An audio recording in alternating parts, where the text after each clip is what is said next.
I'm Gary Kobinger. I'm a professor at the University Laval in infectious disease, microbiology, and immunology. And I'm the president and founder of a not-for-profit company that is called GuardRX. Gary, thank you so much for giving us this interview today. From a very sort of high-level perspective, what would you say makes Canada an attractive destination for foreign investors in life sciences specifically? The education level, the quality of highly qualified personnel. So the school system from the first step to the last, the most advanced studies, PhD, master, MDs, and beyond, it's really among the top in the world. So we have a very good environment in terms of expertise. And this is when we're talking about specific needs, for example, in vaccine production, in drug production, and all this. The first one thing that is hard that people underestimate is the need of highly qualified personnel, and this is what we have here. So looking at Quebec specifically, and I'm sorry if you have to repeat yourself, but what would you say are Quebec City's competitive advantages in life sciences? Yeah, again, I think that the environment, the expertise environment is very good, but there is more than that. It's a very pleasant city to be in. Let's face it, work is, it's close to 80% of our time, but the 20% remaining, and often a bit more, we want it to be top quality. And often when we move from A to B, we want the best environment for our families. For kids, and Quebec City in that respect is amazing. It's a four-season city where you can enjoy winter activities in the winter, which is skiing and skating, and at the same time have some very decent and nice weather in the summer and sail or doing water sport. And why I'm saying this, I know it looks trivial, but it's not. When you want to be providing and contributing the best in your field, you want the rest to also be the best and to not be accumulating frustration. And this is something that is really an advantage in Quebec City. And I think there's a lot of great ideas, there's a lot of motivation, there's a lot of want to improve, want to build. And now it's where do we put each dollar counts, whether it's from the public or from the private.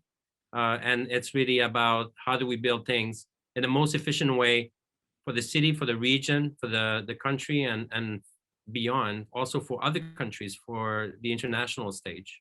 How would you describe the innovation ecosystem around life sciences in Quebec City? Listen, I mean, it's multi-sectorial. That's how I describe it. So, of course, there's funding from the government, so public money. I'm very surprised with the contribution and the involvement of the private sector right now. I've had calls and emails from high level, including multinational people that are asking, so how can we help?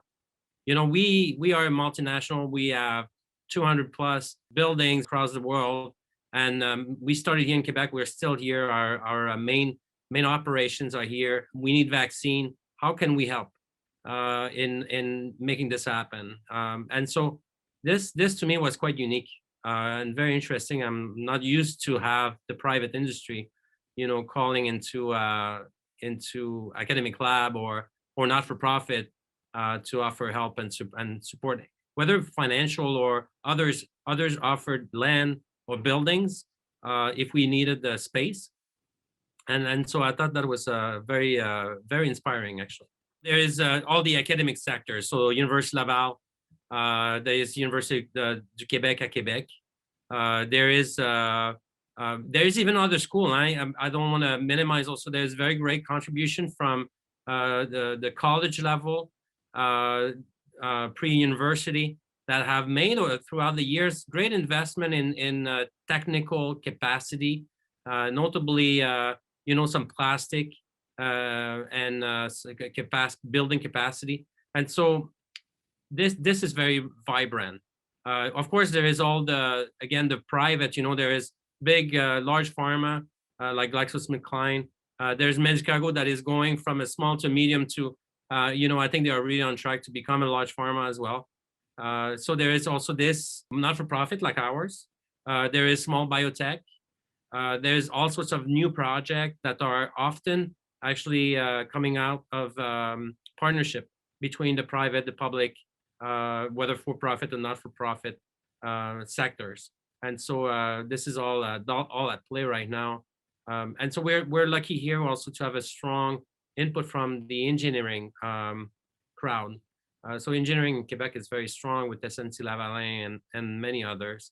And as a matter of fact, the Department of Engineering at the University of Laval is extremely good. So when you need something, we just develop a new device to inject vaccine, and we didn't have to. We looked around the world, but the solution was here, 2 blocks away with the engineering department, to really build something customized for us that really met our needs at the lowest cost. So I think this was brilliant.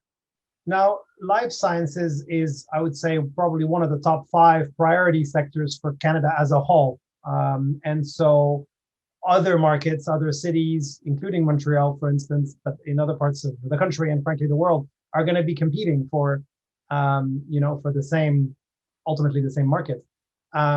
What I wonder is, what made Quebec City such a, such a leader and such a success story? Because really it is, especially perhaps during a difficult economic period we are in right now, it is a real shining light, right? Yes, I think it's important to clarify that, at least for me and many here, we're not seeing this as competition. We're seeing this as complementarity, as collaboration. And we see that what the strengths are here and where the contribution we can make. One of the first steps is always to look elsewhere and see what are the opportunities to collaborate with others, whether to grow the environment here or to grow their own environment over there, and to make sure that at least we don't reinvent the wheel, that we don't double what's needed or develop more of what's needed. And I think with this approach, we have been very, very successful. Infectious disease in Canada was initiated between Quebec City and Winnipeg, Canada. And grew from there to reach both sides of the continent. So I think this is just an example where it started as a collaboration, and then you develop a cutting edge type of work that you can build on. And again, so I think this is what we're doing right now. We know everybody's looking at building with vaccine capacity, to name one. But the point is not to have the same capacity in Quebec, Montreal, Ottawa, Winnipeg, Saskatchewan, and all this. The point is to have an integrated system that can respond and get together, address maybe different needs, but get together and get unified to address the emergency, to address the population needs. And it's not only Canadian population, it's the world population. We're not the only one also growing in that space, but I think unique, not maybe celebrated enough advantage is the social contribution, the social angle that comes with every big step forward. So here we have a healthcare system that is not free, but it's universal access. It has a strong social commitment component. And when you talk to the private industry here, when you talk to government, you have the talent, and you have the talent that also wants to do what's right for the environment, what's right for the community, what's right for their kids, and the kids of their kids, and so on and so forth. And I know everybody kind of wants this, but I think the level of intensity, if you want, and focus on this aspect is really something that differentiates us.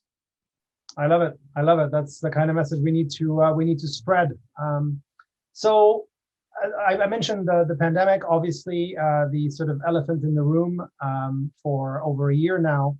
How has Quebec City's life sciences sector responded? You mentioned Medicago. I know they've been busy, of course. You have. And how well positioned is Quebec City to support, the inevitable other black swan events, such as pandemics, that we will face in maybe not in our lives, hopefully not. I think we need to be ready as if this was just a warning, because quite frankly, we have not faced a pathogen that would kill 30% of the population across all age groups. And this is a different reality than what we're seeing right now. So this to me is really, the little alarm sound that went off, and that is telling us you better get ready, because there might be more coming, and that more you need to get to be ready for it. So again, I think that what we have seen, I've seen a lot of movement on the engineer part to look at what can be done in terms of manufacturing. There is a lot of also work that has been done, at the basic science as well. How do we understand faster, better, with the better tool, the spread of a virus, and whether masks are efficient or not, and how efficient are they? So all this has been ongoing and has ramped up very quickly in the city. So we have seen aerobiology labs cranking out their activities and doing a lot of work in hospitals and long-term care facilities. We've seen the engineer, coming out strongly to help with all sorts of production, including sometimes reagent. Reagent that at one point we were limiting, we couldn't get anymore. They were helping with synthesizing those with bioreactors. So we have seen a lot of activities on that side, yeah. Super interesting. So what is your message to the, let's say, governments, plural, starting with Quebec, but Canada as well, and the broader public sector, in terms of what's needed from them to have a greater impact on the growth of the life sciences sector? Well, two things. First, to take the time to come up with a solid, robust strategy, not a knee-jerk reaction, and so that again, every dollar counts. But really try to be innovative also in the way we would build the next response. And to me, that includes, and of course, then I'm going to preach from my own bell, if you want, or church, is that, I do believe in the concept of not-for-profit to create good jobs and to bring the cost down, especially to find solutions that are economically not viable.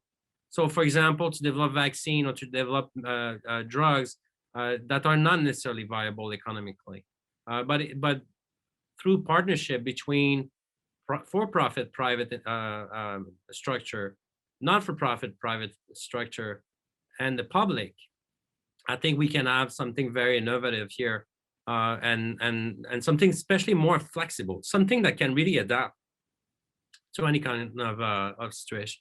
That's a great message. Do you have, by the way, a message for potential investors, foreign investors especially, looking at Quebec City as a potential investment destination, considering, let's be realistic, they do have a lot of options around the world? Yeah, what I'm realizing now, I think what's most important is that the cost of building, I'm being told, and I can see that, is 1.5 times the cost of building in other locations that are cheaper in the world. But the one thing that you will get access to is, again, highly qualified people that are happy, and happy people are more productive and they are more innovative. And at the end of the day, if you want to make every dollar count, this is what you need. It's better to invest a little bit more in infrastructure and at least have the most important part of your business, which is highly qualified personnel that will bring you innovation and an innovative solution. And I think this is what you can find here.